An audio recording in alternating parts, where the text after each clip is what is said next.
I hope you don't mind, but I'd like to speak from the heart here. I've spoken on the show at length about my struggles, my failures, my challenges as a father, as a husband, as a business owner, as an auto repair shop owner, as an automotive technician. And as I've shared before, much of that changed at a little trade show in Raleigh, North Carolina called ASTE. Now, it has phenomenal technical training, some of the most advanced in the country. It has amazing management, marketing, service advisor training you'll find nowhere else. And maybe it was the camaraderie, the knowledge, the access to industry connections that helped me overcome my challenges. But I think the biggest factor that changed my life as a business owner was the realization that others faced the same struggles I did, and they still found success. So why don't you join David and I this September 28th through the 30th in Raleigh, North Carolina, and see if you find your success at ASTE. Go to the show notes today. You'll find a link there to register. We look forward to seeing you at ASTE.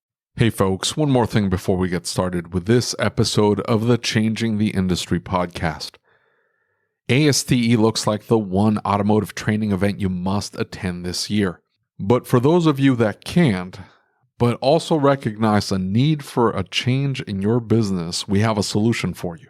Lucas and I have partnered with the Institute for Automotive Business Excellence to help those folks like you that need some direction in their business.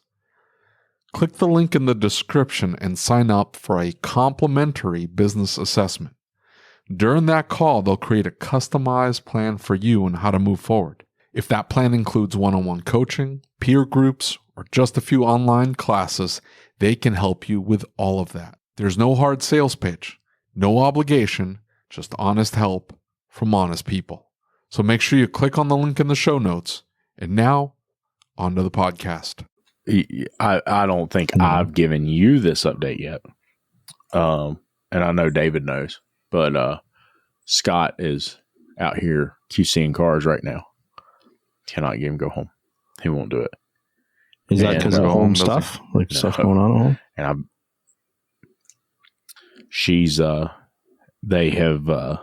they came back 2 weeks ago. He came in and he said, I don't know what any of this means. Can you help me? They're putting her on a different chemotherapy.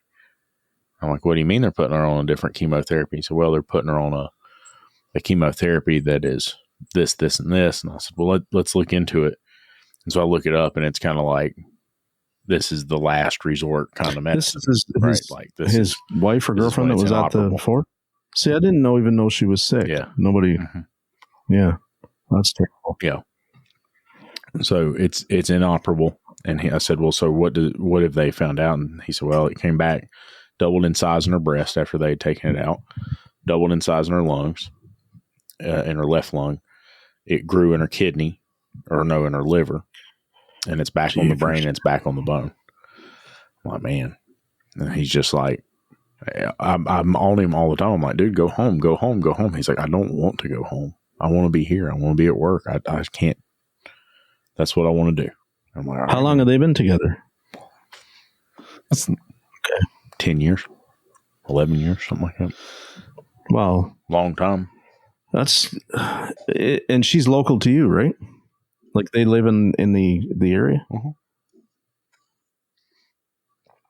Yeah, they live, that road that we took that, like I took out, and there were all the deer and we kept having to stop, and there were people on the road every couple of miles.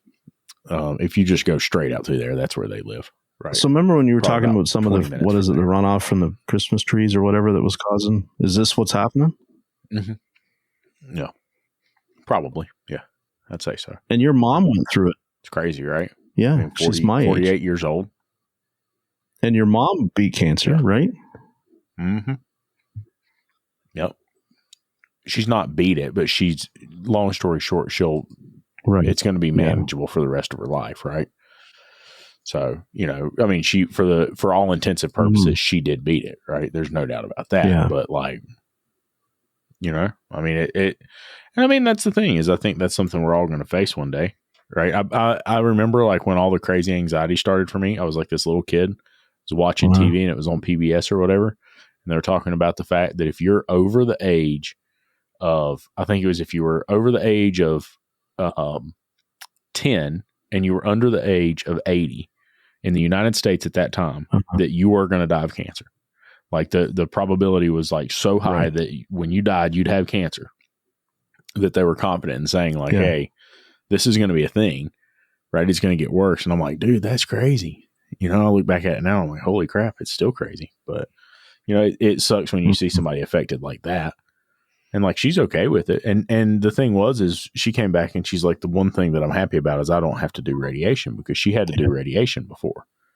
And so when they do radiation on the brain, like, you lose your eyesight in some cases, you lose your hearing in some cases, you lose your memory. It changes your personality and who you are. And it makes you really sick. Yeah. You might better be dead. You know? Honestly, like, if you're going to lose who you are, what's the point of being alive? Because you're not really who you were. That's the way I see it. So exactly. Yeah. It's tough. It's tough. But I mean, you know, it's hard to say that to somebody, and watching them go through this deal where it's almost impossible for him to take care of her, right? Because she wants to be, she wants to still be herself. She wants to be independent. She wants to be able to do what she wants to do and take care of herself. And seeing somebody get to the point, and you know, we've talked about before how, like, and David will attest to this. Like, I remember I was always a scrapper, right? Like, I loved to fight. And now I'm getting older, and it's like, I know I can't fight like I used to. My back doesn't work like it used to, right? I'll end up hurting myself. I have to shoot you if I want to kill you, you know? You see what I'm saying? Like, so, I mean, I don't know. Like, I couldn't imagine losing that to that degree. My brother woke up the other morning with because of his neighbor, right? So he's still at my mom and my dad's. Yeah, because shit, really? Court adjourn keeps getting pushed back. So it's been now 6 weeks that he's been not able to go back to his house, right? Because of the neighbor. Yeah. Did he get like a gym membership finally or something? He calls me the other day. He says, I had this dream where I woke up and the neighbor had stabbed the dog's name is Snickers, his lab. And he says that the dream was I grabbed he says, I grabbed a fire axe. I don't know how he got a fire axe. He says, and I bust down through their front door, and he says, I cut the head off of both of them, Kevin and the other guy. That was his dream. And then he said the cop showed up and he took me off to jail. And he said, and I woke up, he said, I woke up calm. He said, because he said, I felt like that's what that guy had coming and deserved it. Yeah. That's probably not a good sign. You know, I had this crazy dream the other day. And so, like, you know, David, do you use the workflow board in Shopware? Yeah. So like, I had this crazy dream, and have y'all ever had a dream that you just can't get out of? You know what I mean? Like, it not even necessarily scary. It's like you wake up and like you go back to sleep and you're right back in the middle of it, or you're like inside. I don't dream. Well, like I get this thing where I'm partially in consciousness, and I'm having this dream, right? And so I came to the shop after or that morning, and I'm like, I had this like terrible dream. It wasn't like a nightmare, but it was like all of these clients calling, and all of these vendors calling, and all these people wanting money, and all these clients calling like, where's my car? Where's my car? And like just trying to. And so in my dream, I'm trying to describe to my employees what it's like.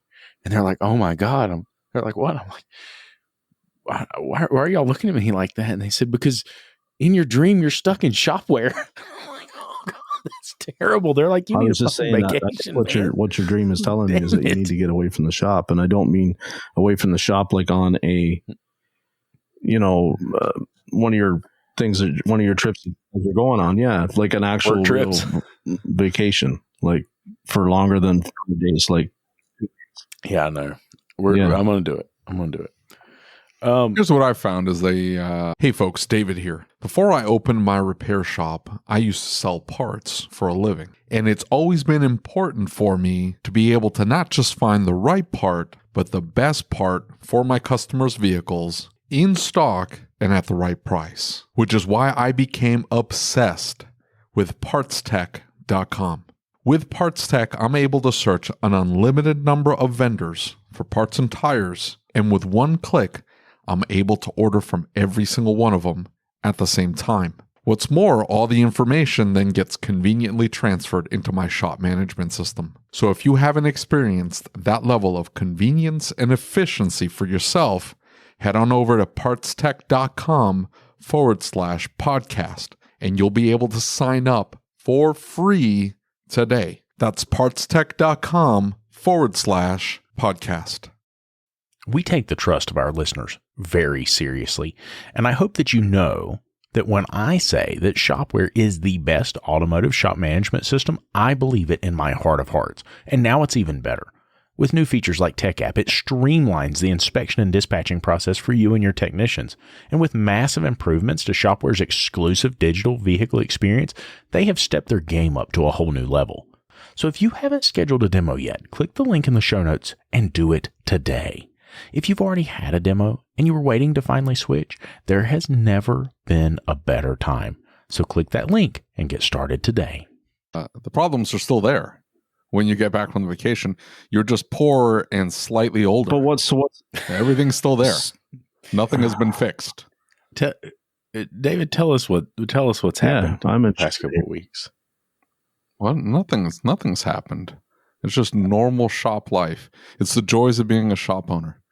Hey, did you know that you can reduce your chance of cancer by 60% if you take high-dose vitamin D? Really? Omega-3 fatty acids, so a regular dose of that, and some exercise. And, like walking. It's whatever your fitness level is. I have 60%, a question. Did you just look this up? No, this had just come out in the last few weeks. I think it was a Danish study. They were checking each one individually. So they were checking, like, does exercise have any effect on the risk of cancer? And they found out that it was negligible. Right. And no, exercise, of course, reduces heart problems and the other things that can cause. The other things that can kill you. But they were checking omega-3 fatty acid. They were checking vitamin D. They were checking some other things. But those three in combination was the magic pill. 60% reduction in older people. But that's not in treatment. That's of look that up. That's not in treatment.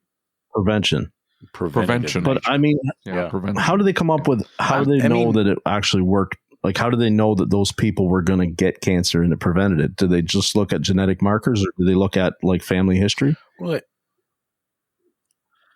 you have a control group and you have a non-control group. So you have one that you're giving those three things to, and people that you're not giving those three things to, and you follow them over a long period of time, and you see how many got cancer and how many didn't get cancer. And if 60% reduction, if you take these three things, that group had 60% chance less likely or were getting cancer. I understand the analytics of how it works. I'm just trying to wrap my head around the idea of, like, those people might have been predetermined to get cancer anyway, is what I'm trying to say. Well, and it's like this situation, right? I think about the situation. You look at some people and they get it, and it's something that typically is not easily controlled, and they control it. You have other people who, and I'll take my wife's stepdad, for instance, who got it, and they treated it once, and when it came back with a vengeance. It was 2 months, right? And the same thing with the situation we were just talking about, is when it came back, like they dealt with it, but then it was like it went everywhere.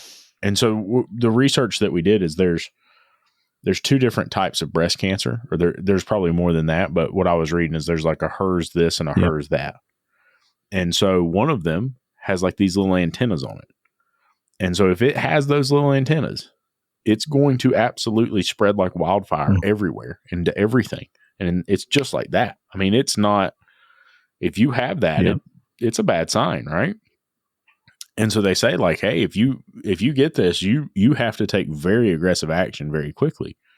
And I don't, definitely don't want to take my advice on it, because I don't know what the heck I'm talking about. But I was reading it to talk to them about this medication because they didn't understand it, and trying to understand to help him understand so he knew what to expect.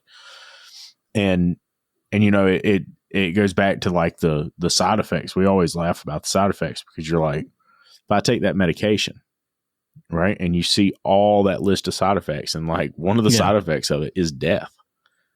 And so I was talking to her about it, and she said, well, but you don't understand. Like it literally says the second most common side effect is a lung issue that causes death.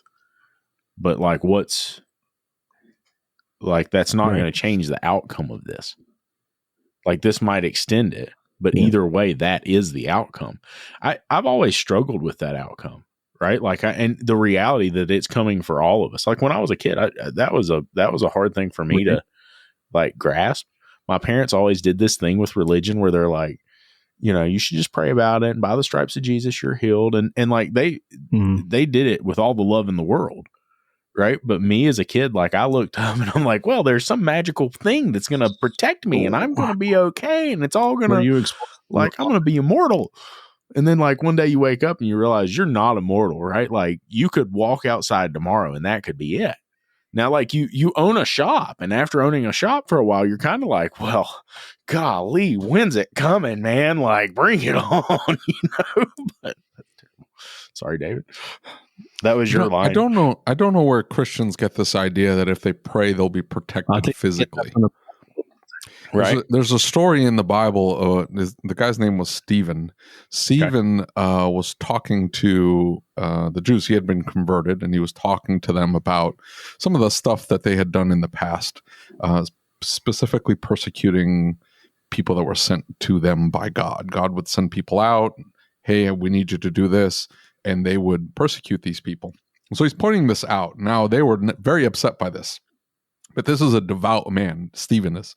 Yeah. And you would think that if physical protection was a thing, that he wouldn't have met the fate that he did. And what happened to him was he was dragged out to the city outskirts, and he didn't stop his rebuking.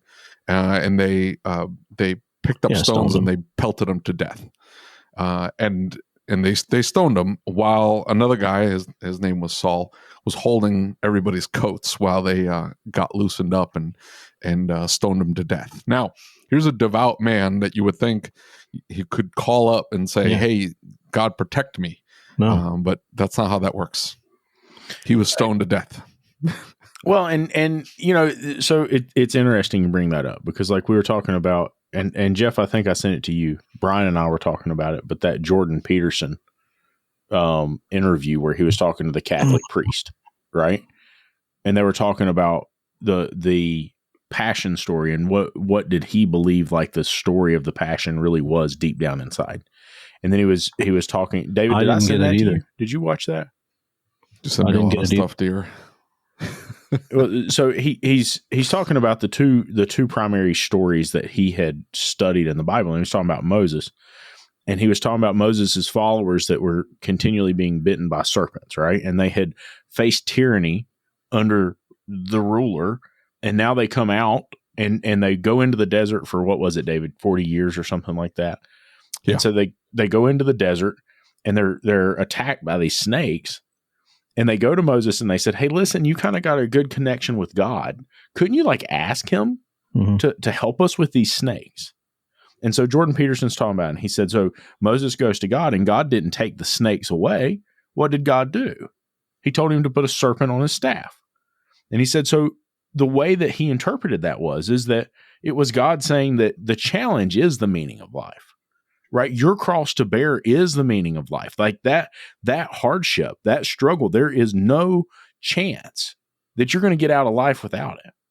And so he went on to talk about clinical psychology. And he said that, you know, when they were teaching people how to get over an anxiety, how to get over something, I personally connect with this, right? Because when they're teaching them to get over that, they get them to voluntarily face their fears, like their worst fear. And so they have them voluntarily face it. And so the point is by putting the serpent on the staff and stabbing it into the ground, it was that the people realized that the challenge was the thing they were overcoming. That was the purpose of being there. That was the meaning of their lives. And so, you know, he points out that in clinical psychology, it took them hundreds of years to figure that out. But the story in the Bible literally laid it out like that, in his opinion, of how it was before.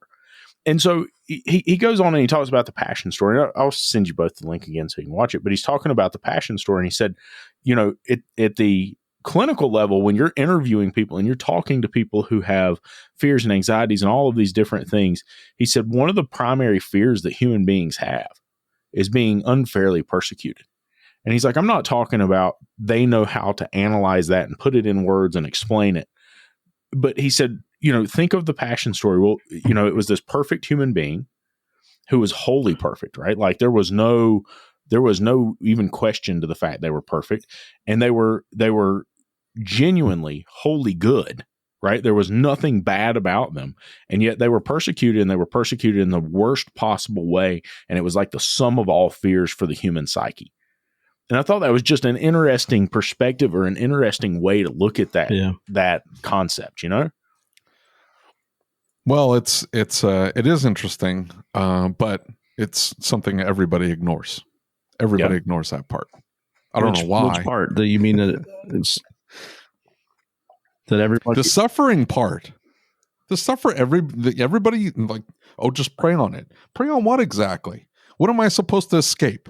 What is it that God is going to prevent me from experiencing that the Son of God, if you believe it, you don't believe it, but if you believe it, the Son of God was just as Lucas laid out, unfairly persecuted, beaten to within an inch of his life, and then suffered the most humiliating death at the time that you could experience. He didn't escape suffering. Well, what makes you think I was just going to say before you got on that tangent, I think what I drew from what he was just saying and what you were mentioned when you say, well, nobody's escaping suffering. Maybe it's the fact that they're already seeking something is already the suffering that they're in. Do you understand what I mean by that? Like they're already suffering. That's why they're seeking. So I don't think it's anybody is like you Dave, you said everybody ignores the suffering, but they're no. Everybody ignores that they're not going to escape the suffering. Like they are suffering. I understand that. They want relief. But the fact they're going down the wrong path to seek it. There's no acknowledgement of the suffering is the path. The suffering is life. That's part of the human existence. Like you're going to suffer. It's going to be miserable, and then you die. Guess what? That is the human experience. Anything outside of that is a way out the way anomaly. But we've made it where we're trying to eliminate the victim.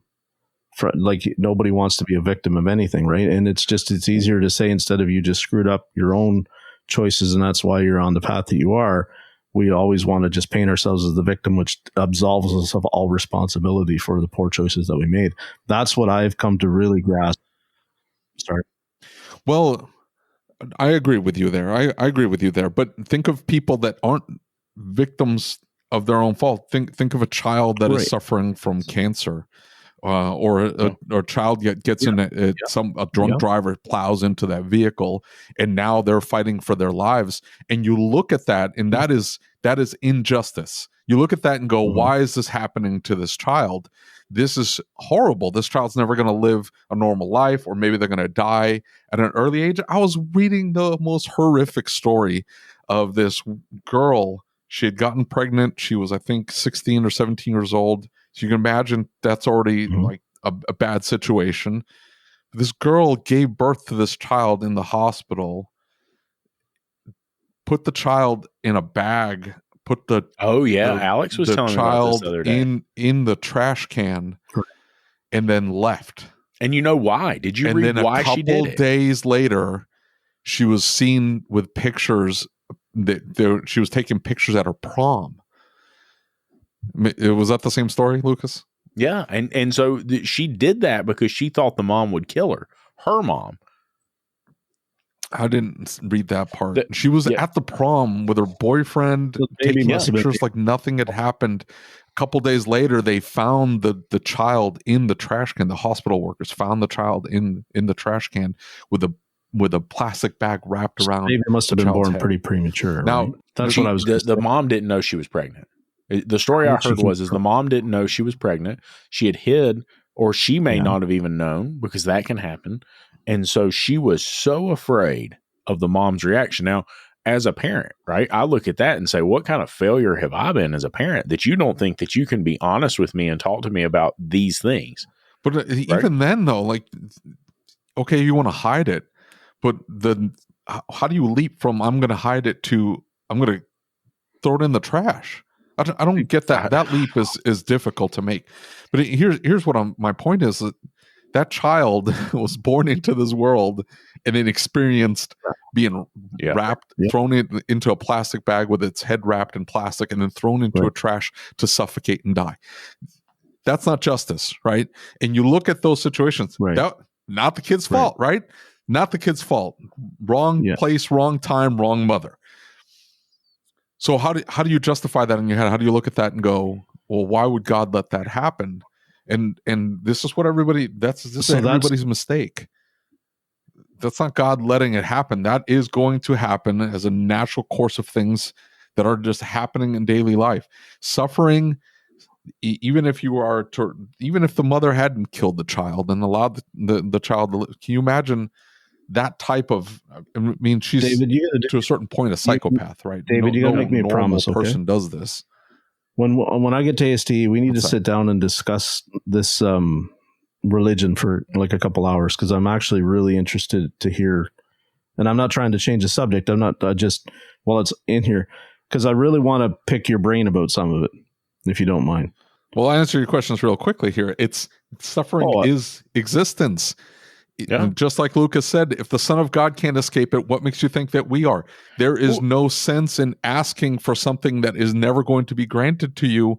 And that's not how that works anyways. But aside that, even if you don't want to make that leap, which is very difficult for some people to make that leap, but if you're going to say that, if I just pray on it, God is going to grant me healing, or God is going to do this for me or that or whatever, even in situations of extreme injustice, such as the Son of God, a perfect man, suffering torture and then death, God didn't intervene. Okay, let's say that, his role was to come to earth and die, okay, for the sins of man. Okay, that's the way it's spelled out in the Bible. Let's say, he wasn't going to be relieved of his suffering. Paul, who wrote most of the New Testament, talks about suffering in 2 Corinthians. He talks about what he had to experience, that 5 times he was beaten by his fellow brethren. 40 lashes less 1 is what he says. And that he was beaten with rods 3 times. And that he was stoned.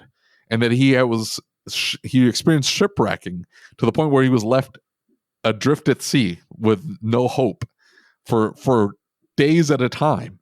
And he talks about, like, over and over and over all these things that had happened to him. Like, you read that and you go, this is a devout man who wrote most of the New Testament, essentially shaping all of Christianity. That person didn't escape suffering. What makes you think I am? Well, and so here's the thing is, I've talked about it a lot, and I'm going to catch shit for saying somebody's going to end up drunk tonight, because I think I've said right. And, I've mentioned this before, but, the drinking game is in full-fledged right now. I really connect with the anxiety side of the story, right? Because I went through that personally, and it was tough. Like, I got myself all out of sorts over this. It was stupid. I look back at it and I think, God, how stupid was I to be in the situation that I was in? And I went and talked to somebody, and it was at some point in talking to a clinical psychologist that they're like, hey, you realize that you have 2 choices. You can accept the suffering as it is, and you can lay in pity in the suffering, and you can complain about it, and you can talk about it, and you can be immersed in this terrible experience to where you can't get out of bed over the fear of something that may or may not even happen. Or you can embrace that, because that is your life, right? Like, the fears of these things happening, you are going to experience fears your entire life. And then so, like, fast forward all these years later, and there is one particular, and it's the one video that got me watching some of the Jordan Peterson stuff, because he is like, it's when he's young and he's teaching in school, right? And he's walking around and he's talking to these young people in this class, and they had asked a question. And he's like, like you will have to pick your shit up, and you will have to face things that you don't feel like facing, and you will have to encounter challenges and struggles and things that you don't want to encounter, because that is life, and you will have no choice but to either march forward or you will stop. And he goes on and he explains, and he's like, what I'm trying to say is life is not effing fair. It's never going to be fair. Stop expecting life to be fair. Stop expecting it to always be fun. And I think social media paints this picture of how great everybody else's life is. You're not seeing what they're going through. It's a highlight reel. And so, we look at technicians and shop owners, right? And I've thought, I had this thought today, and I just about sat down and did a live stream video in the group before we sat down to record. And I started to say, like, hey, maybe the first thing that we need to do is start by being kind to each other. Because I was watching, like, a technician had said something, a bunch of owners piled on, and it wasn't just in the group, it was somewhere else. And then it was a owner who had said something, a bunch of techs piled on and said this, this, and this, and this, right? Because it's all friends. And I run in this group of friends on Facebook. They're all friends. So I see their comments and I see what they're saying. I'm thinking, maybe if we started by trying to be kind and understand where the other person's coming from. You know what I'm saying? Like, let's stop trying to dictate what it is that we feel and force our opinion. And it's really that everybody's being treated poorly, or, I'm going to catch shit for this. But in the group itself, I have felt like many times there is some serious entitlement or victim mentality going on, right? Like, if you don't like what is happening, then for God's sakes, change it. Well, I can't change it. Man, listen, if you can change, if you can't change it, nobody can change it, right? Like, I don't have any more potential of changing than anybody else does. Jeff, you don't have any more potential of changing than anybody else does. It's your actions every day that change the life you live. If I couldn't make change or couldn't bring change or couldn't bring a different perspective, I wouldn't be doing any of this, right? Exactly. That's what I'm saying. Like, if you don't take action, if you don't do something about it, if you're just going to sit there and complain about it, for God's sakes, get off the bus, man. Right. And it bothers me because I think in some ways we've got that victim mentality. And look, me and you have had some really tough conversations about this. Yeah. You right? Because I really looked up, like, I looked up to you. Mm-hmm. We were in that group, the Treehouse, right? Remember that? And it started in AT. And I think it was Michael Costa had started the group or something like that. I can't remember who it was. And so there was like some weird stuff going on there, and we became friends in the Treehouse. And so I looked up to you and I thought, well, you always talked about all these ways technicians were treated. And so I really tried to build a business that didn't treat technicians that way. But I remember at one point I had to come to you, and I guess that was right before ASTE last year, maybe. But I had to come to you and say, like, dude, you've got to seek first to understand here. I don't think you're seeing it for what it really is. And that's because you're my friend and I care about you and you would listen to me. But how many of these people don't have somebody, that's willing to stand up and say that to them? Right. And then B, how many people would listen? Because it breaks my heart when you and I are not on, it's like when you say, no, you don't get to have an attitude, or you start to talk to me like I'm one of your kids. It breaks my heart because it's, our relationship is something that I value, probably put ahead of so many other people's, right? It's not even fun. So when we're not on the same, like, it's like I tease you, like I can't come to you in the morning because you're not a morning person, right? I can't come to you in the morning because you're short fused in the morning. If it hadn't been for so much respect for what I see, what you're trying to do, and why you can come to me and say, no, you've got to think about it from this angle, anyone else I would tell to fuck right off, right? Because you're the only one, Brian and I were just talking about this, you're the only one, David as well, that can hold me to task on what I feel about the industry, or what I feel about what needs to change, or what is good or what is bad or what's not fair. Because everyone else, they don't have the respect. I don't have the respect for them that I have for you. Do you understand what I mean? Right? So you can, of course.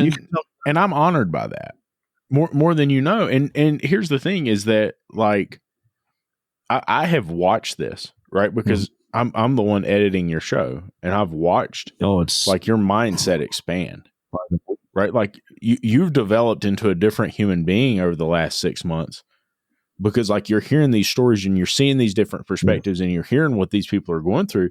And I remember listening, I think it was the Justin Porter episode, right?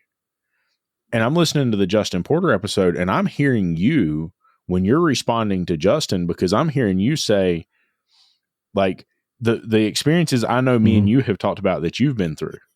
And then you hear Justin sharing like where he had been from, and it didn't even seem like anything was a struggle about that.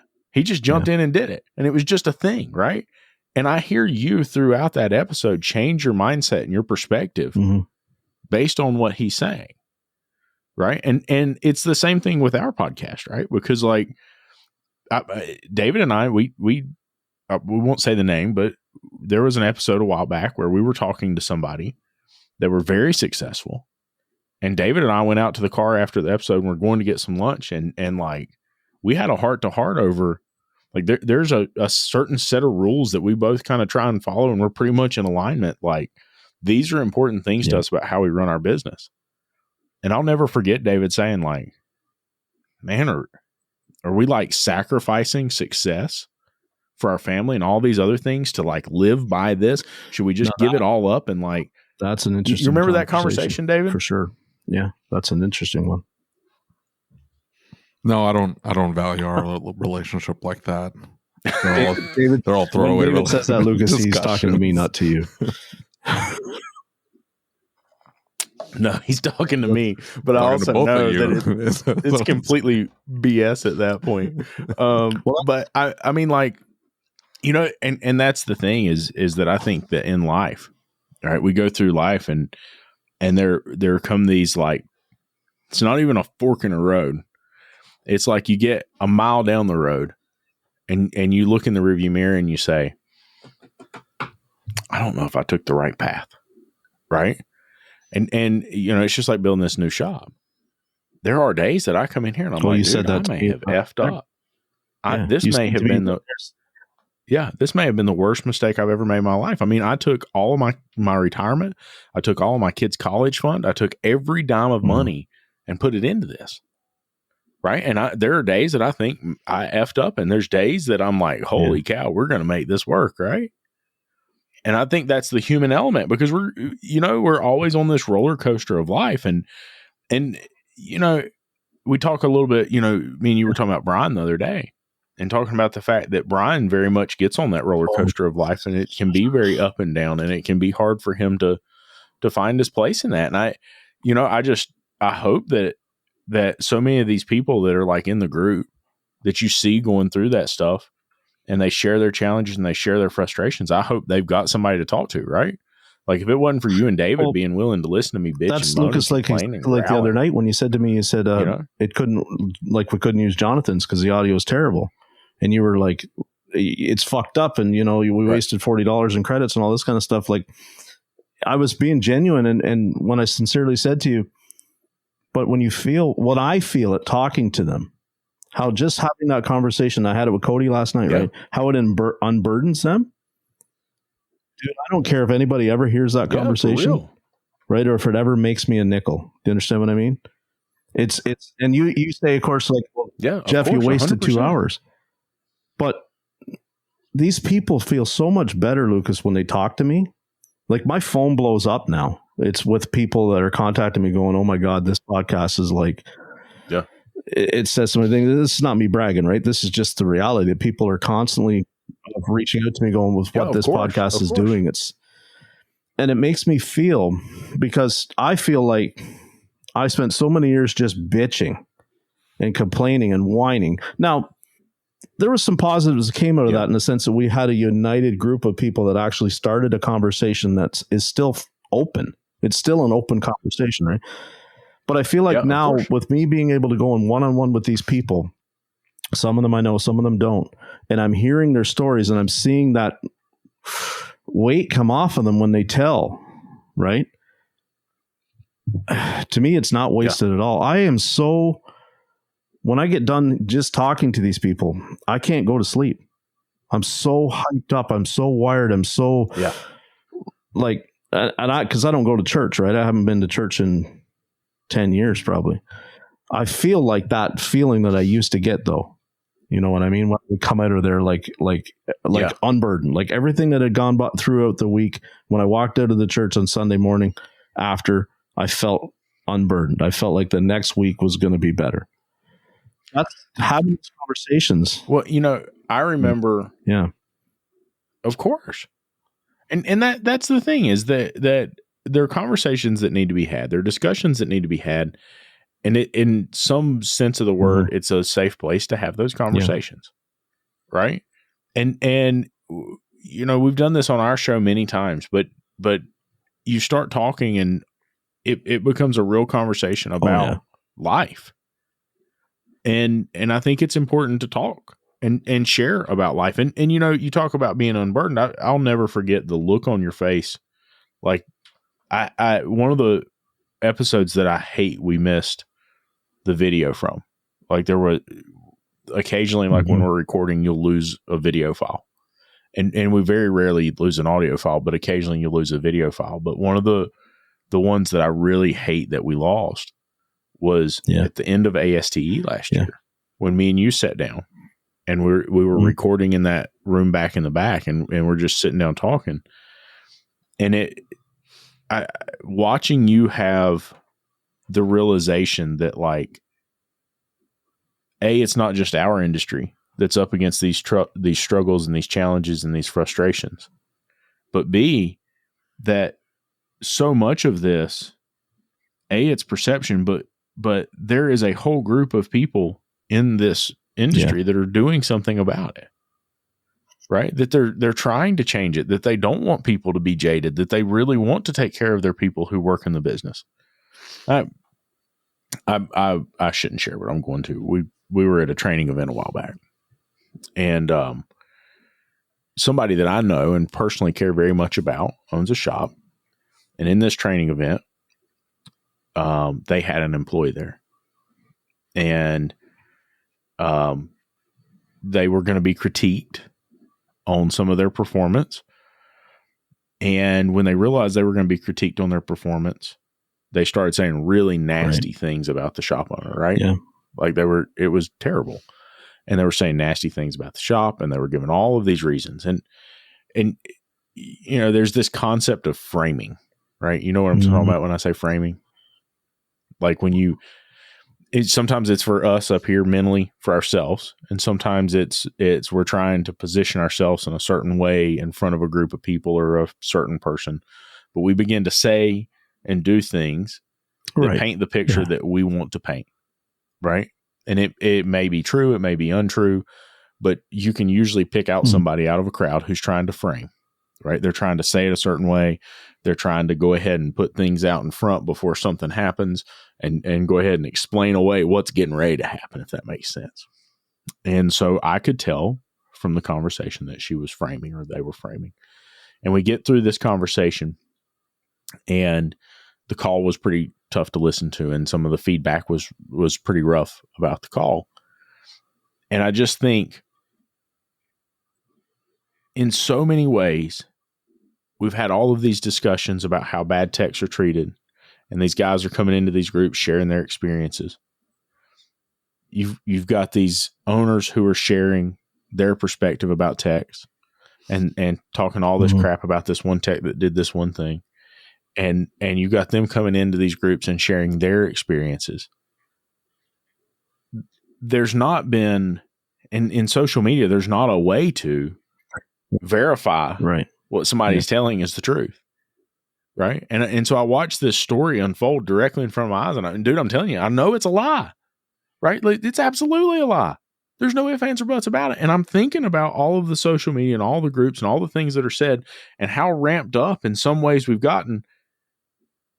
And I'm thinking about how easy it would be for somebody to come into one of these groups and say all of these things and none of it be true. Yeah. Right. And so that's my message has always been to you. Well, like, seek first to understand and ask questions.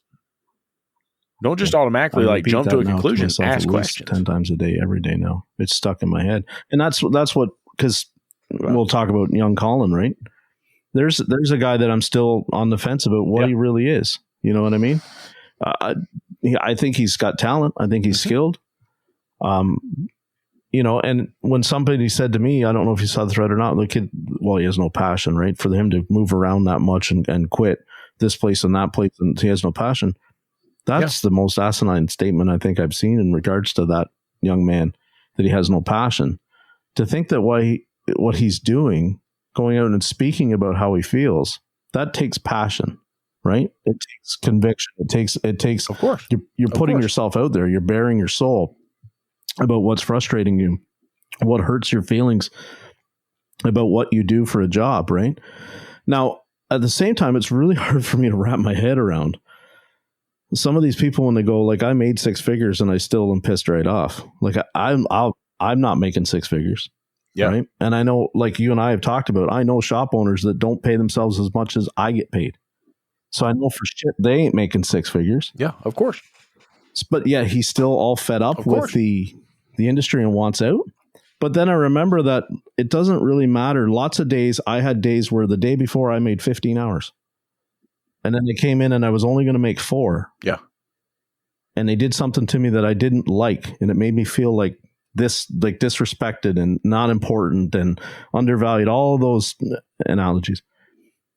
I wasn't doing the math to go in a positive mindset and go, well, it still balances out, right? Like 16 and 4 is still 20. That's fucking 10. That's a great average. Yeah. I was so focused on the only making 4 and whatever it was they did to me. And I think he's in that same spot right now. You know, dude, I take it back to my dad when I was little, right? Like my dad always wanted me to do the menial, frustrating task. God, I look back at it, I'm like, man, I should have kept my mouth shut. You know what I'm saying? Like, I was making really good money. I was being really well taken care of. But he was teaching me, like when he was building houses, he was teaching me that the cleanliness of the job site and the way it looks and the way you present it. And listen, son, it'll be a lot easier if you do it now before it's all piled up everywhere. You're going to be more pissed off about spending 4 hours loading up a pile of scrap wood than you are spending an hour a day loading up a pile of scrap wood. Right. And so I didn't realize that he was teaching me life lessons in that. I realize that now. I realized that there was value in that. And I see it in the shop every single day when I go back here. I was blessed to have an awesome dad who was doing that for me. Right. But, you know, I think about that from time to time. And I think back, like, it's how we frame it in our own minds. It's the perspective that we give ourselves. It's how we look at things. And if you continually look at everything like it's terrible, everything will always be terrible. Right. And if you look at things in a positive light and you say, look, you know, this is not awesome, but I'm going to make the best of it. Then what does it mean for you? It means at least you can be happy while it's happening. Right. Because we're talking about the challenge. We're talking about the strife. We're talking about the tyranny of life. Yeah. For God's sakes, it's not going away. It's always going to be there. And it doesn't matter if it's in this career. You know, we just did an interview with the Chamber of Commerce and he's like, I kind of asked the question, like, you're talking about construction. Are they having trouble getting help? Yeah. Oh, yeah. They can't get help either. Yeah. What about electricians? Yeah, they can't get help either. Right. And they've faced the same plight that we have. Well, they didn't treat them right, and we didn't want to train the next generation, and we didn't, you know, all these things that we didn't do right. Well, for God's sakes, we know we didn't do them right. Let's do something different now, right? Let's take a different step. Let's go a different direction.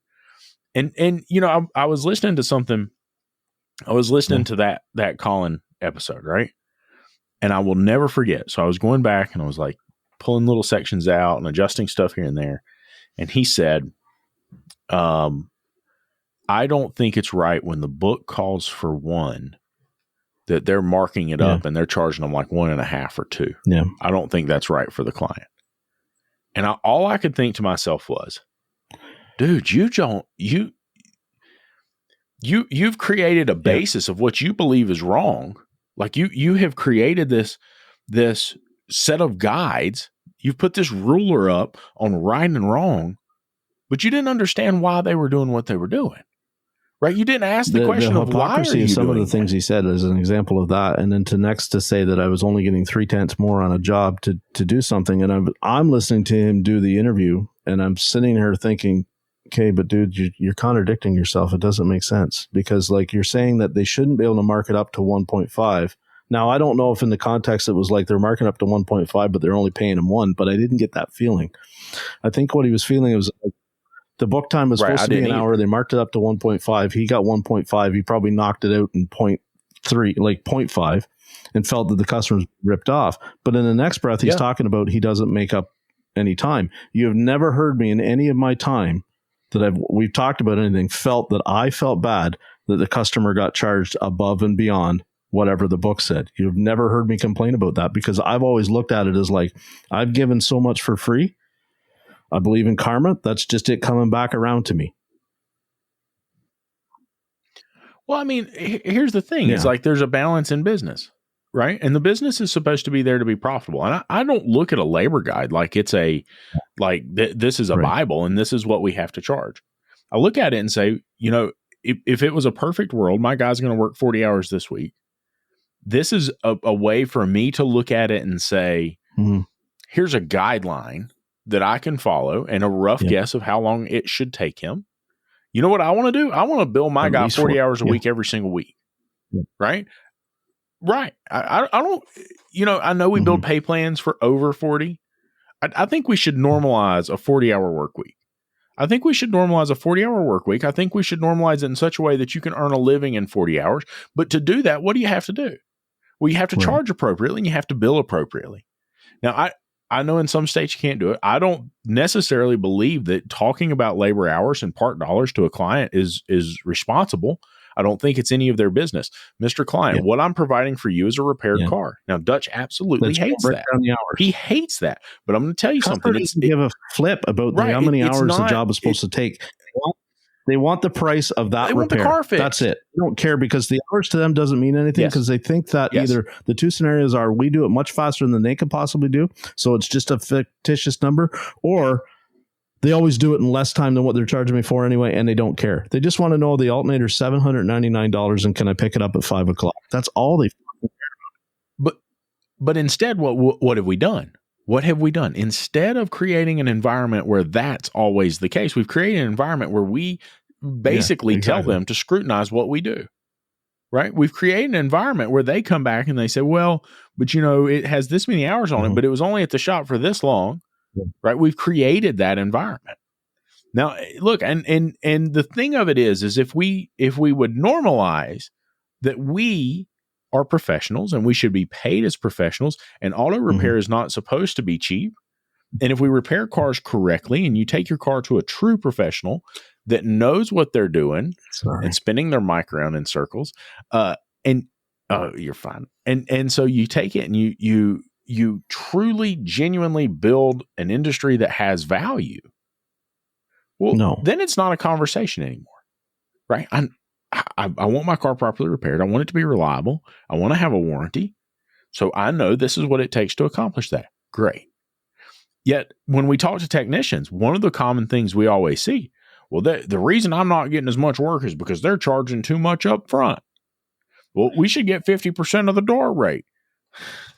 How many times have I had to explain that the math doesn't work?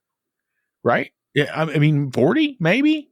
But the reality is that there are percentages that come out of that the tech doesn't see. There has to be a specific formula for how the tech's paid because that's how we make our business sustainable. That's how we do it consistently, right? If you want to be paid more, we need to raise rates across the board. The shop needs to be more profitable. Now, look, I get it. I'm not talking chain stores, right? Chain stores will absolutely siphon every single dime and every single dollar out of everybody they can because all they care about is the boat. And I shouldn't say just chain stores, right? But I mean, like you look at a national chain and you watch what they do and how they do it. It has nothing to do with fixing cars, right? Nothing to do with fixing cars. What is it about? It is solely about putting percentages on the P&L for the shareholder. That tire store in Boone. That's all it's about. By, right? And they roll in, what are they, 7 days a week or 6 days a week? Yeah. 7 days a week, 12 hours a day, every single week, baby. Yeah. Right? Every single week. Yeah.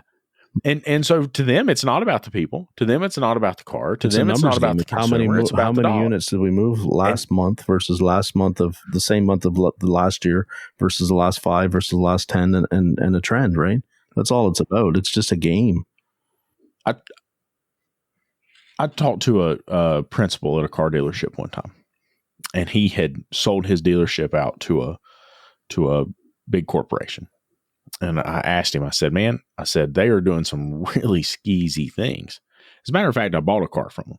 And long story short, when I bought that car from them, what had happened is I went in to buy the car, and I said, I have a check. I have cash money to pay for the car. I'd financed it through my bank because I got a killer rate.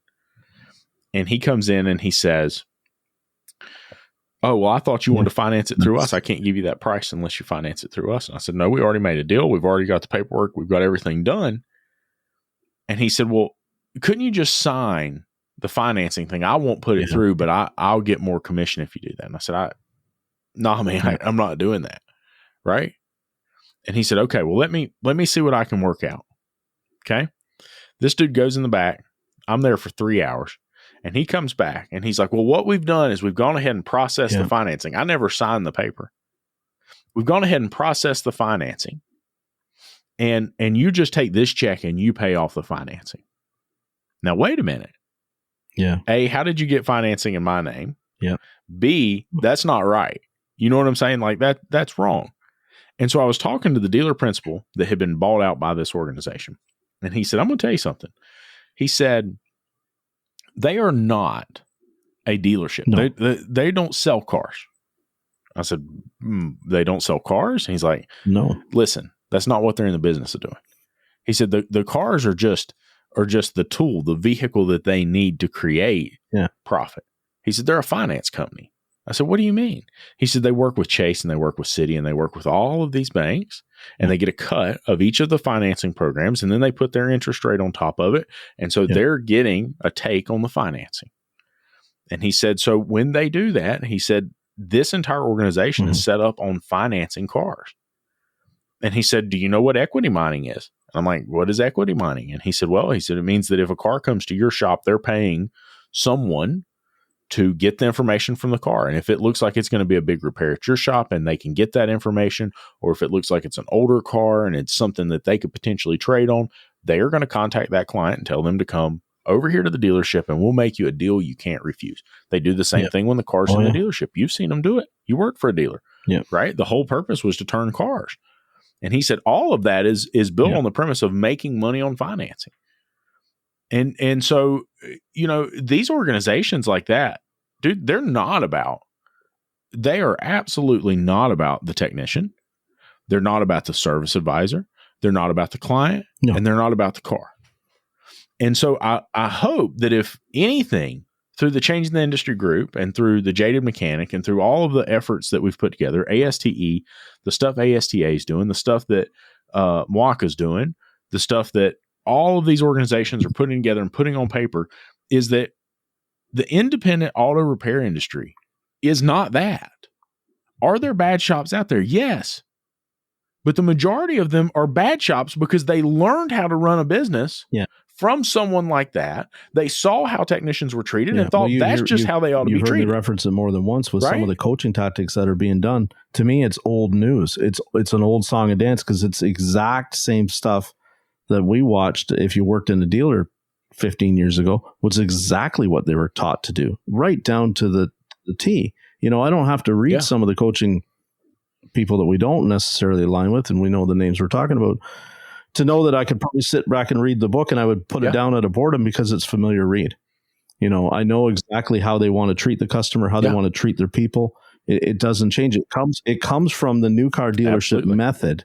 Is now, I think, is what's trickling into our industry, and it scares the bejesus out of me, because if I see that, I can tell you right now, they're not playing long ball. They're playing very short-handed game, and it will not last. And we got talking earlier tonight about how what's got me scared is the absentee owner trend that seems to be coming up, and the idea that you work on the business, in the business. And I can see both sides of that argument, but makes it really, I think, is scary is if we think we've got a problem now with trying to get technicians. When you try to look at a young guy like Colin, for instance, I think half of his battle is the fact that most of the people, like he said, when he's working for, they're not techs. They've never been. So he takes it as a real personal mark when they tell him how long it should take to do a job, or I would have done that faster or something like that. Brian and I talk about this all the time. I have a really hard time now working with somebody that's never been a tech, right? Working for them, judging me on, or telling me I would have done it this way, or why was it done, even questioning me, because I just feel like, who are you to say, whereas if somebody has been a tech, I can sit down and take the criticism, take the input. I may not like it, but I can utilize it. I can use it. I don't blow my top over it. Right. And that's something that I think is scaring me when I see the trend of more and more owners that are not going to be involved, or more and more owners that maybe even never put a wrench to a car. Right. As this industry starts to turn around and becomes lucrative and people start to get into it again. I don't necessarily see the next generation of techs being all on board with working for people like that. Well, so here's okay. I'll counter that a little bit. Okay. So the way that we get techs paid what they need to be paid is the owner needs to be working on the business, not in the business. Okay. And the reason for that is because if the owner is working on the business, they have a better perspective. Remember that thread from a couple days ago? Yeah. Dude was talking about the transmission shop in Kentucky. And he was saying like, man, I can't pay my bills. All this stuff's going on. And what was my response? Dude, you're too ingrained in it. You're too emotional. You're in it right now. You're in the shop. You're half of those customers are probably in there. Business. He probably knows them on a first name, gives them a hug or a handshake or whatever, knows them from the car club. And they're coming in there with all this disposable income. And then they're nickel and diming him to death because like they don't feel that the door rate. They have a relationship. What it is. And so if he had been working on the business, if he had a higher perspective that he could look at it, right? Like I love my team and you know that, but there have been situations where Eric and I have had to have some hard discussions, and Terry and I have had to have some hard discussions, and I've had to call David and been like, hey, how should I handle this? Like, I don't know what to do. And we've had to deal with some things. And I'm telling you, if I had been any closer to my team than what I am, I don't think I would have seen it. I don't think I would have been able to intervene. I think it would have led to a situation where it would have turned into one of them being jaded and frustrated because Lucas didn't come and talk to me, and he doesn't understand what I'm going through, and he's just frustrated at me and I'm just frustrated at him. And it turns into a situation, right? Whereas if I'm at 30,000 feet and I'm looking at the business and I'm seeing, I've got this one technician, man, his production's a little bit off and everybody's getting a little frustrated and getting a little aggravated. Yeah. I need to go have a talk. I need to go deal with this. What is going on? Why do you feel the way you feel? And nip it in the bud. But if I'm not watching production and I'm not paying attention to what the business is doing and I'm not maximizing my numbers to where, okay, like guys, hey, by the way, just so you know, I know nobody's asked for a raise, but we're coming up, we've raised the labor rates, we're making this adjustment, and you're getting this. Like, that's how you do it, right? That's how you make sure they get a yearly raise, is you're managing and running the business like a business owner. Now, absentee owner, I've got some feelings on that. I think completely absentee can be dangerous because you don't realize what's happening in the shop. And you can develop a culture that you don't realize that you've developed. And then by the time you go into it, it's so confusing because you don't know who the problem child is. You don't know if it is a problem child. You don't know if it's just the culture of the business. Is it the way we run things? Is it the way we do things? I can see how that would be a problem. But then you look at Mike Allen. You have a management team in place, Lucas. What are you talking about? The managers to handle all that. And you get a report from them. Okay, you come to them and say, hey, but this line is not right. This and these numbers aren't right. You're not hitting this. You're not hitting that. And it's either a staffing issue or you've got a management problem, and you either get rid of the manager, you get rid of the staff, or whatever. That's my point, though, is that's where I was going with that, is that you look at a Mike Allen, and Mike has built that perfectly. Where do I fall in that? So when you talk, though, here's where I'm going to interject a little bit, and I'm not trying to argue with David, but you've got to remember sometimes in my traditional experience, what I've seen is the manager tends to be somebody that with a lot of years of seniority. And it became a situation where they were put in that position, maybe whether they were qualified or not, to keep them within the business instead of paying them out severance, right? They maybe got too old to continue to be a foreman or a tech, and they made him a manager. That's a very real situation. From me, as the experience that I've had in the dealership, that tends to be the trend that it goes. So what happens oftentimes is you'll see a lot of techs or even some advisors, just like Chris Craig's episode that just dropped, that get sacrificed at the altar of management, because management was there when the building was put up, and management, to get rid of them, the severance would be in the hundreds of thousands of dollars. So you might have heard me talk about it. I had a service manager that had been, when I worked at Orleans Dodge Chrysler, he'd been in the business for 20 some years at that particular store. He was not well liked. He was probably not what most would consider to be a good manager. He had made his way from being a tech to foreman to manager. When they finally terminated. Okay, Jeff, but was that guy producing the numbers that his owners, the owners, our service department was the only thing that was keeping the lights on, because the sales department couldn't move cars, David. So he was and that service department was being ran by that guy that nobody liked. They didn't like him from his abrasive. He was a very abrasive, abrupt. He might have been bipolar. He would bring a lot of his home life to work with him, and it would be, you could feel the tension in the building, David, when he walked in. You knew what his mood was before you ever laid eyes on him. It was literally like he had that aura. When he walked in, you could feel the energy shift in the building. Yeah. When they finally terminated. But the place was making money though, right? Yeah. Yeah. It had. So when you're an absentee owner, like that's your, you can say, well, that guy was a bad manager. Okay. By what metric? Because Fields doesn't pay the bills. And so the numbers are coming in and they're healthy. The assumption has to be, because you're not there every day. So the assumption has to be, well, the manager in place is doing what they're supposed to be doing. And yeah, I mean, I totally understand what you're saying, Jeff. I 100% get what you're saying. But at the end of the day, for the people that are paying the bills, for the people that have invested tens of thousands, hundreds of thousands, millions of dollars into this business, they need to see a return. And if this guy, as an a-hole, is bringing in a return, then how you feel about him is irrelevant to that owner, because they're bringing in money, and that's all that matters. And look, you can say that, well, this is a shift that's happening in the independent world. I think the only reason why that's happening at all is because enough business owners are now realizing that, hey, I don't want to have a job. Right.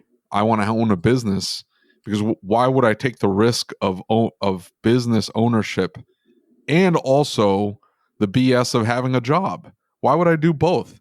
Like, I either want to have a job and I have a paycheck, and if they fire me, I just go find another job, and that's great. And I do W-2EZ.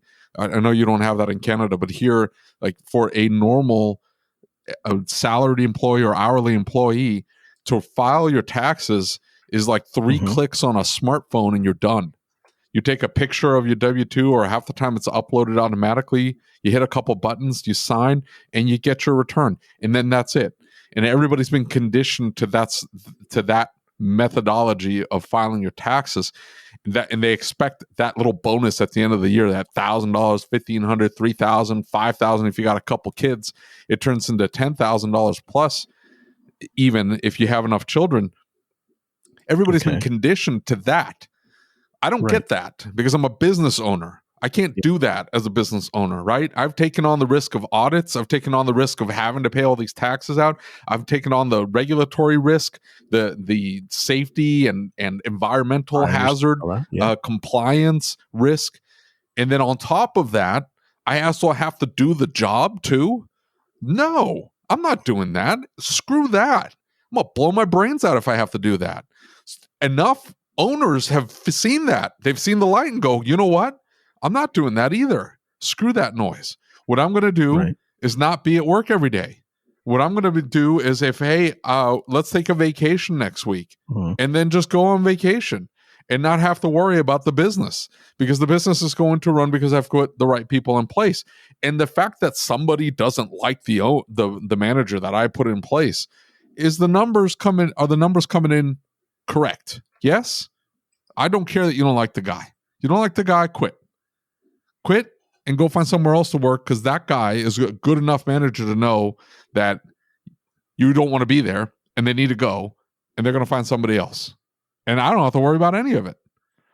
Now, that might seem callous, or that might seem like, well, we don't want to go that direction. When you look at the idea when you just said about how they're just going to find another one, reach and replace another one.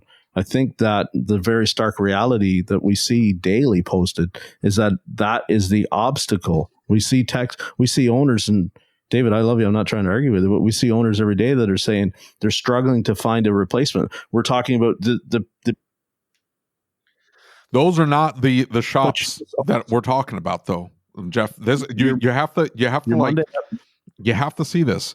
If what you're saying is true, every chain that I see around me should be closing up or struggling to find people, and they're not. They're flipping expanding. The franchises are selling left and right. They're selling to somebody who sells them that model, that just run them ragged, pump out as many cars. You're working 7 days a week. We're going to be open all these hours. We're going to run $19.99 oil changes. This is the model. This is the way. They are making money hand over fist, and people are showing up in droves to work there. I don't know why. It seems insane to me. In my mind, what I advocate for, what Lucas advocates for, what we see in our very teeny tiny, infinitesimally small group of shop owners, what they advocate for, we need to take care of employees. We need to make sure everybody's whole. We need to make sure that our customers are taken care of. We need to make sure that we're at least charging enough to make this sustainable. That doesn't scale at all. That doesn't scale in any way, shape, or form. The minute you expand to a second location, third location, fourth location, that gets thrown out the window. You need something that is measurable, that is repeatable, and can be done over and over and over again. I was talking to a shop owner who was at one point was going to close the doors, was struggling immensely, got hooked up with that model, and he does a ton of charity work. You know, the guy has a giving heart. He pumps out the charity work like crazy. Mm-hmm. He's on his fourth location. Even $3 million, $4 million, $5, $6 million a year business that he's built from having a single location to this. How did he build that? He followed the model. Yep. Now you can say anything that guy understood that what I'm doing now, and you can look at what I do on a daily basis, that what I do, it cannot be scaled. And he wanted to build that level of business. And so you have to somehow convince everybody that has opened up a business that, hey, you're not going to be able to scale this if you want to, quote unquote, do it the right way. And here's what sucks about it, is because a lot of those people, right? And we've had some of them in the group, and there's been some discussions. They say, well, it couldn't be wrong because we're making money. But profit is not, that doesn't make it right, right? We're putting the wrong, you were just talking about that with that technician who said you can't charge that customer 1.5 if the book says 1. Mm-hmm. Yep. You can't say that he's doing it the wrong way because he's making money and that's his measuring stick. Yep. That may not be your measuring stick, but that's that guy's measuring stick. And absolutely. He sees, and we can't say, you're exactly right. We can't say it's wrong. And I'm not going to say it's wrong. It's Dutch has said it many times. It's an extremely profitable way to do business. There's zero doubt about that. The thing that concerns me, or the thing that challenges me with that, is that I have yet to find an alternative, dear. There's no alternative. Long-term consequence is what we live in right now. That is the long-term consequence. Situation, yeah. A technician shortage. People who are jaded and frustrated with the industry. And yeah, but they're going to come back and say, who cares? There's always going to be somebody else waiting to take their place. And yeah, you could say technician shortage. I say there is no technician shortage. I say there's an overabundance of garbage shops. Yes. That are willing to do work on people's cars. Okay, so they're looking at it the same way. And they're saying, well, those shops will just go away. More cars for me. And those employees, that one or two technicians working in that shop and the one or two technicians working at the other shop, they're going to be looking for work. Even if 75% of those 4 techs leave the industry, I don't care. The one that doesn't is going to come work here because I'm the only place in town. Yeah. So we're trying to appeal to them with our set of standards, our set of ethics, our set of morals. They don't care. They're making money. And to them, we're wrong, right? To them, we're foolish. Exactly, because we're not over here making the money that we could make, and we're not over here doing the things that we could do. You think Jeha is listening to this while he's flying his airplane? No, he's on a cruise, and when he gets off the cruise, he jumps in his airplane and flies around. Do you think he gives 2 flips? He doesn't care. He's going to go buy another plane. And what are we doing? Arguing about how wrong it is that he charges $19.99 for his oil changes. Do you see the absurdity in it? Of course I do. Of course I do. And that's why it's so damn frustrating. I don't even know where you two are now. Did you tune out? Did I go in too many different directions, Lucas? No, it made perfect sense to me. Okay, well, ask the question. Let's dig in. Let's dig in and figure out why. Well, with all due respect, I think you're used to that, David, how many directions he can go at once, and I'm not as used to it, and that's why I got lost. I tried to. I didn't tune out, David. It went so many different directions at one time. It seemed like...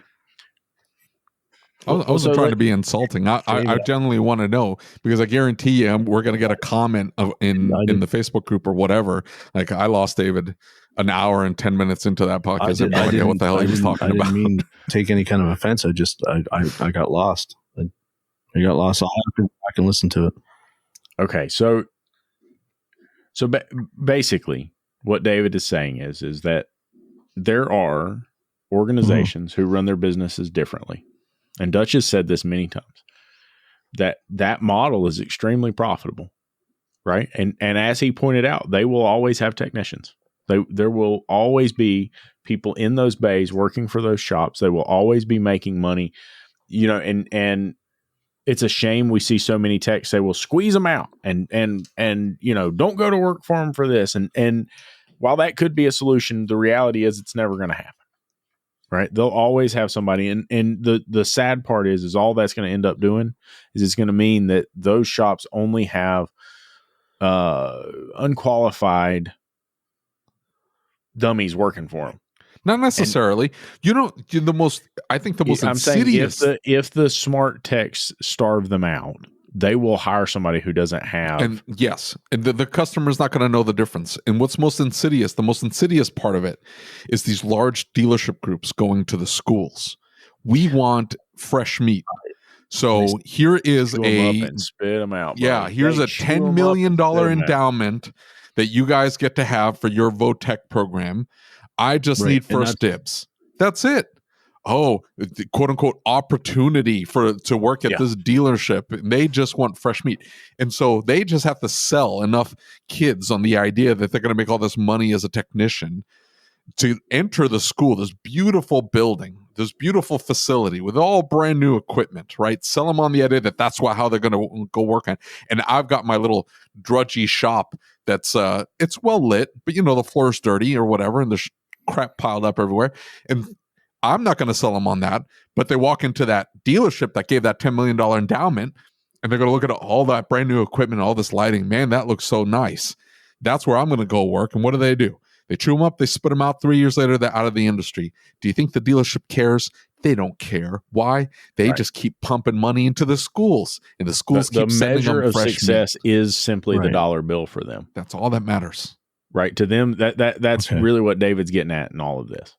is that the only measure of success that they depend on, the only measure of success that they look at is the dollar bill. Was I profitable? Right. And so that's Nothing why else matters.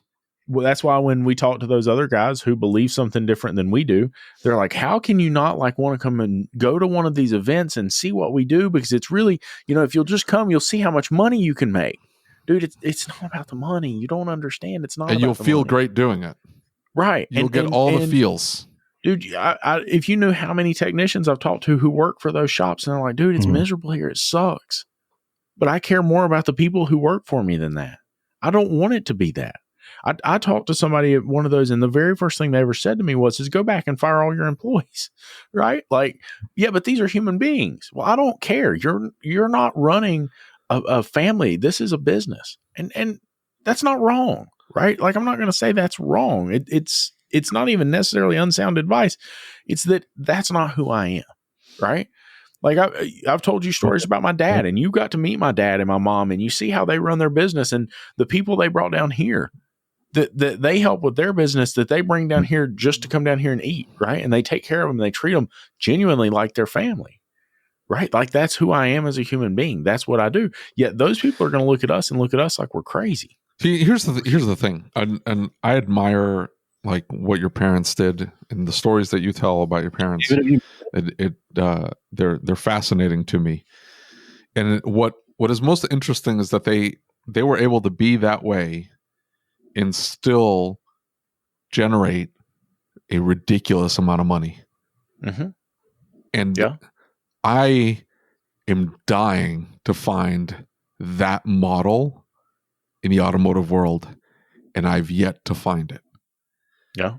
And I'm doing, and I know I'm making mistakes. A lot of them. Yeah, me too. I act and I look back and I go, well, I shouldn't have done that. And I wonder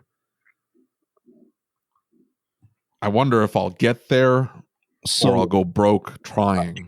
I don't know which one will happen. Here's what I don't like. One or the other. Again, my apologies. Lucas's family's business model will not work in this sector of our industry, and I'll tell you why. I think, and this is just my opinion, you probably argue with it anyway, is that it's because what his parents sell is an experience, right? You got to remember, if they're on a vacation, this is a once in a lifetime experience for those people that are going to come and see, the gravity defying, phenomenon. They're gonna. It's something that people do to create a memory.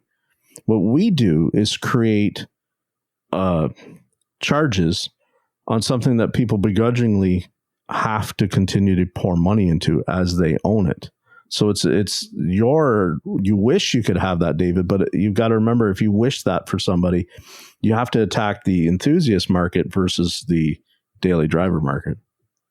That's why so many techs prefer, or you'll hear them say, I left and I went to work on power sports, or I went, to work on Harley Davidsons, something like that, right?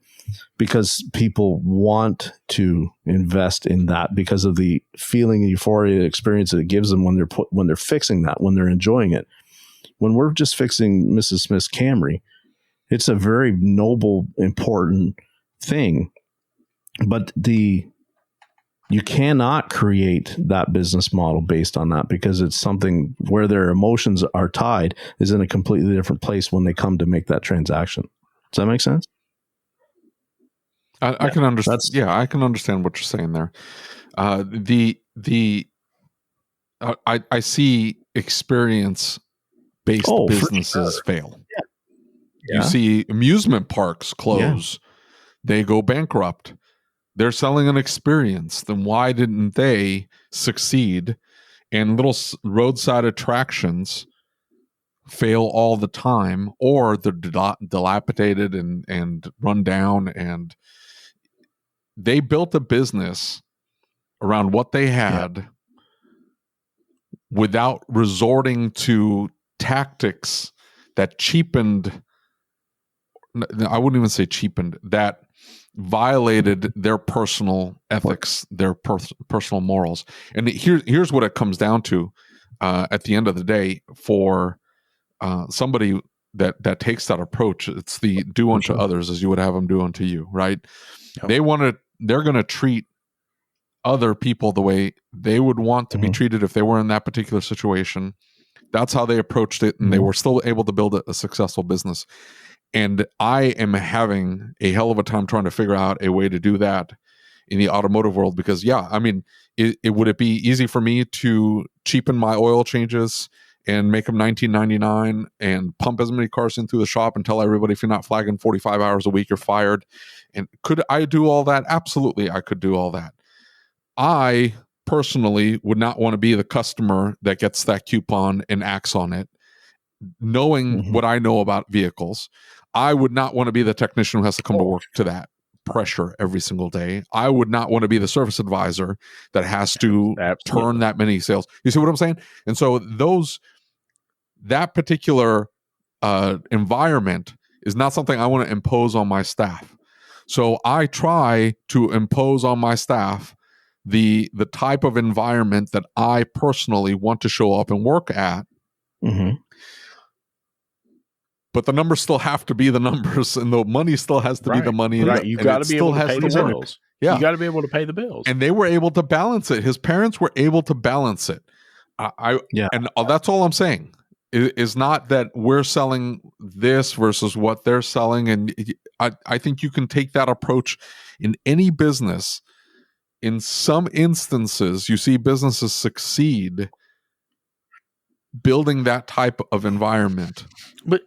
And there are a lot of them that don't build that environment and succeed. And then you see a lot that try to build that environment, maybe don't do it the right way and fail. And then a lot of them that do it the wrong way and still fail, or do it the profitable way and still fail. Hang on here. So go ahead, Jeff. In business, we have to remember, right? It's about, do you want to play long ball, or do you want to get, like, if you just want to open one shop, make a bunch of money, and then maybe you want to decide you want to diversify your portfolio and go somewhere else and you want to sell it, right? This is what I've seen some of the dealers doing.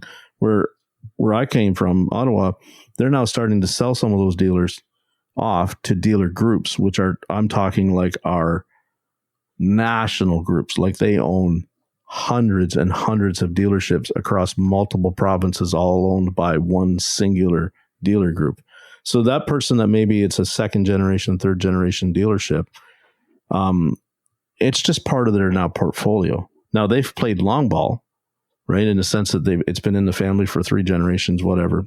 They played long ball. But for somebody that, say, just wants to open a repair shop, and they open it, they do it for a couple of years, they build it into something and they sell it. That's a lot of people that don't want to play long ball. So maybe their business model and method of how they want to do it doesn't rely on so much on, like, well, okay, so Mrs. Smith's daughter now brings her car, and then, the granddaughter of Mrs. Smith, she's now becoming of age and she's starting to drive. They're going to continue to go to, like, L&N Performance, right? As an example, or your shop, David.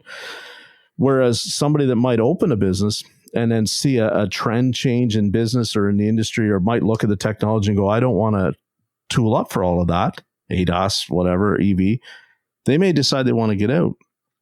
If they never had the plan to be in it 10 years, they're going to approach their business method to get to the goal of whatever that could be in a very different process than somebody that sees themselves never being without the business. I think that's the difference between long ball and playing a visionary short ball. Right. So look, here's the thing: is y'all sit here and talk about this. Here's what I think about: is I think about being a kid in a family business, right? And I don't think either one of you have been in that experience. And so, growing up, I remember mom and dad arguing over money, and fighting over money, and crying over money. And I remember bill collectors, and I remember good times, and I remember bad times. I remember the building burning down in '89 when I was just a kid. I remember there was this restaurant thing, and my dad had gone in, and my family had always owned restaurants first. And my dad had gone in with somebody on a potential for a restaurant, and dad had laid out this game plan and this strategy. And they took the strategy and built the business without him, even though he had paid for the plans and paid for everything to make it happen. Yeah. And I think part of that has made me who I am today, because I realized, and it didn't come to full circle until later in life, when I started realizing that not everybody's your friend. Not everybody's out to help you, right? Like, there are people here out to get you, and it sucks, but it's true. I remember, and David and I have talked about this at length. I don't know if I've shared it with you, but there was a pastor that my dad really, wanted to help and really wanted to do things for. And he came to my dad and he said, "Hey, the ministry is going to fail if you don't take all this property that we went in on together." And it was a substantial amount of money, and it was payments that very few people could have made.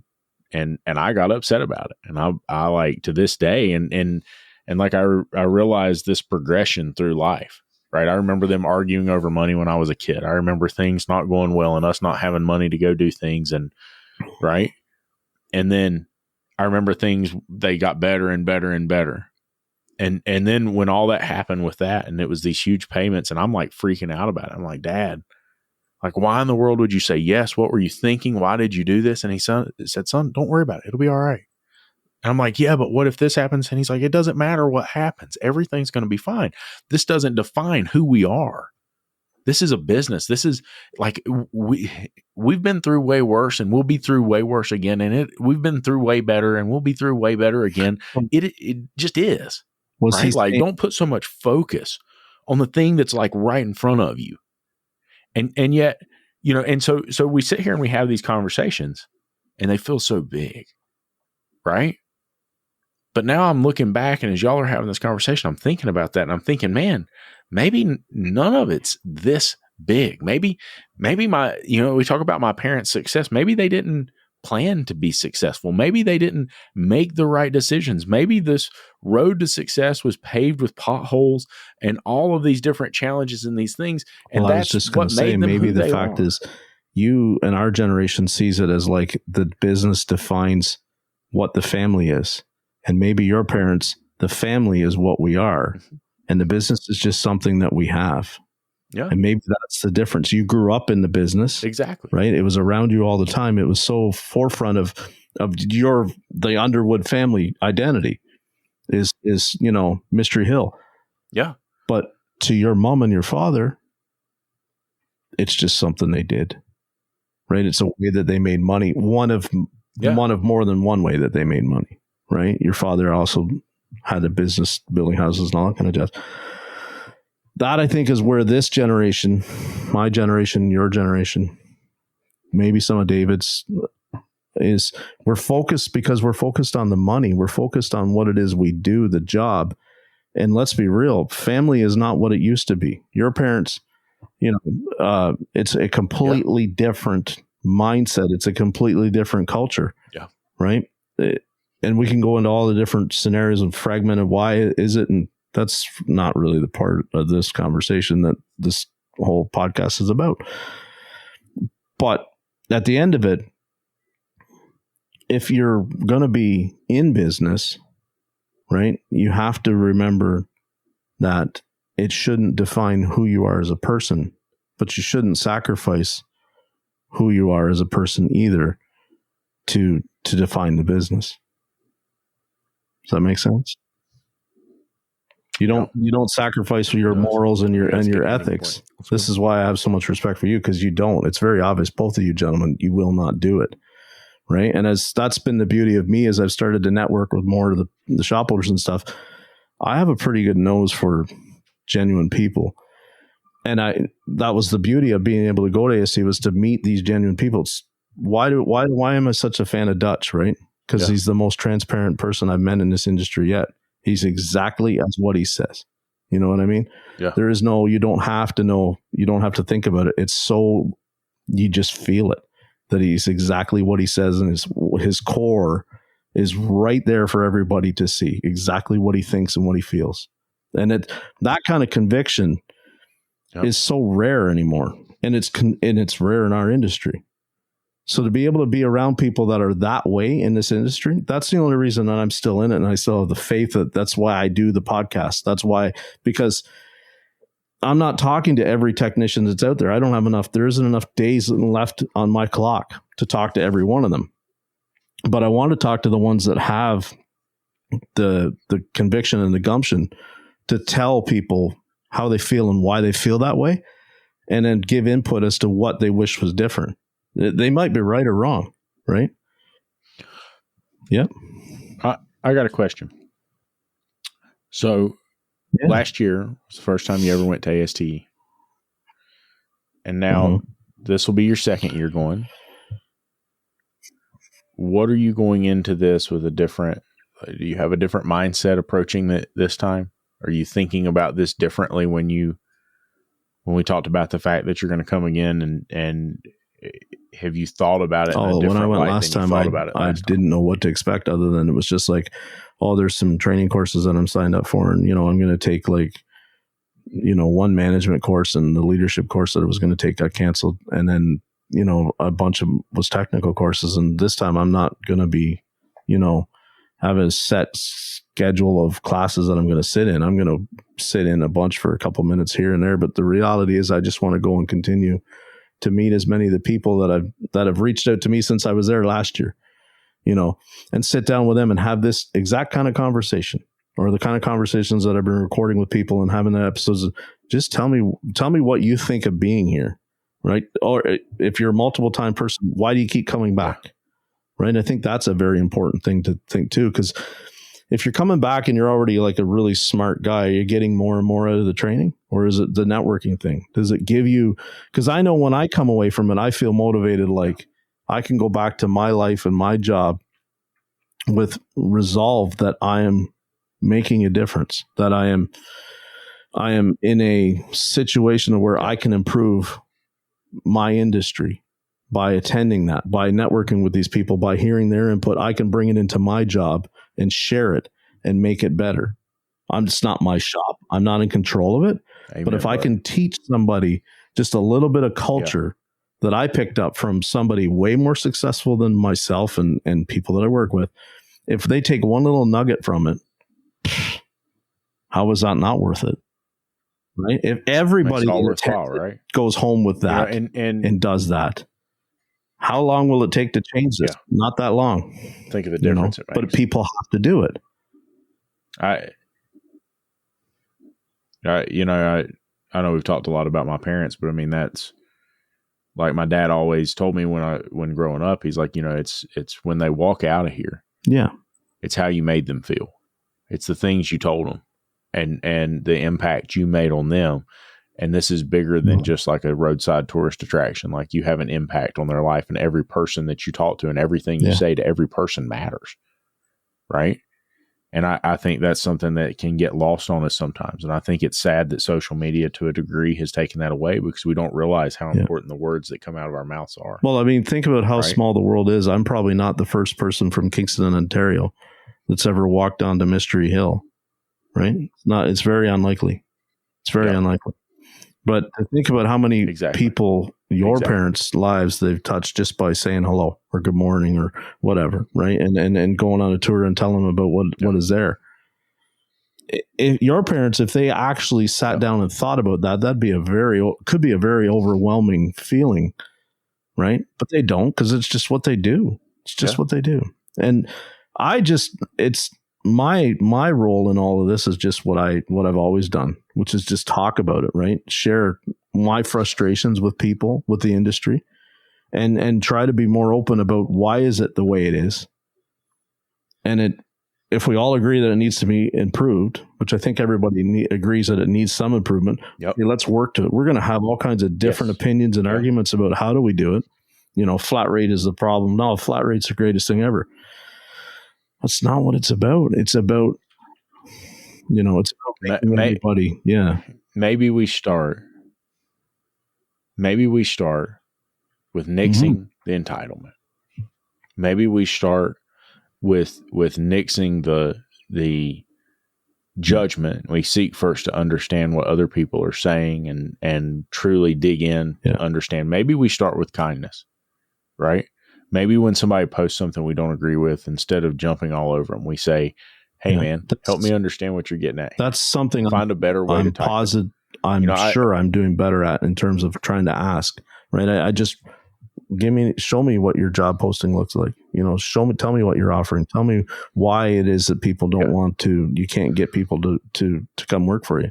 Now, sometimes it really gets you frustrated and it makes you angry and you want to jump to conclusions when they don't bother to answer the question, right? And you can immediately go to that place and go, yep, it's still the round peg in the round hole. It's exactly what we thought. But that's just still a knee-jerk reaction and it's stupid and it doesn't solve anything. So let me ask you this. Since we've had those conversations about that, since we've had the conversations about slowing down a little bit before you respond and think about what it is, has that changed the way that people interact with you? I don't know if it's changed the way people interact with me. I think it's changed the way I interact with them. I just think that maybe more people want to interact with me that I would have never thought would want to interact with me. Do you think it has had an impact on how you live your life and the benefit that you've got from those relationships that you've gained? Can you tell a difference in the way that life is right now compared to just with that little change, with slowing down and trying to understand what somebody's saying first? Well, the impact it's made is the fact that it's like we can talk about things that are my job that, have me concerned, have me worried. But the job is just now part of my day.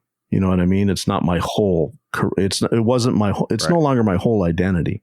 It's still what I do. It's still a job. But my purpose is to now be connecting with more people that have a similar experience and a similar concern and a similar opinion, and sharing that, trying to get them to understand where I was to how I got to where I am. Right. And can I put a map, a dot on the map and say I'm exactly at this place? No, I can't. It changes. It moves around. But if I can get more people opening up and being comfortable about, speaking the way they feel without fear of repercussions, because that's a lot of it, right? You wouldn't believe the amount of people that contact me and say, I wish I could talk about what I want to feel, but I feel like I would be labeled as this, It's amazing. Some of the people that have reached out to me, you would not think that they would be concerned, right? They have a skill set that would be like they could go anywhere they wanted, but they're still concerned about that. And I don't know why it is for me that I feel so comfortable that it's like, I'm not worried. If people want to judge me as whatever I am, people have judged me, right? For 10 years that I've been ranting online, people have judged me. People have made assumptions about me. I'm good with it. Some of it's not wrong, but the reality is it had to be, something had to be done. Something had to happen, and was I put here to do that? I don't know. But I mean, I feel like we're finally moving in a direction where we're getting more people talking about the industry, right? If Mike Allen will sit down with me and share a glass of bourbon and talk about his perspectives and my perspectives, and we find common ground there, that's a pretty strong thing. That's a pretty respected cool, right? Individual in our industry, right? That can see common light. Do we agree on every little thing? No. But the fact that we're comfortable enough with each other that we can joke and rib and enlighten each other.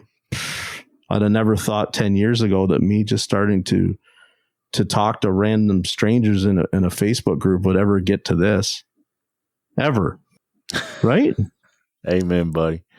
Thank you for being here. Thank you for listening to the Changing the Industry podcast. If you enjoyed the show, do us a favor and leave us a review on your favorite podcast player. And don't forget to set it to automatically download the latest episode. Our efforts with this podcast, the YouTube channel, and the Facebook group wouldn't be possible without the support of our awesome sponsors. So please take a moment, check them out by clicking on the links in the show notes.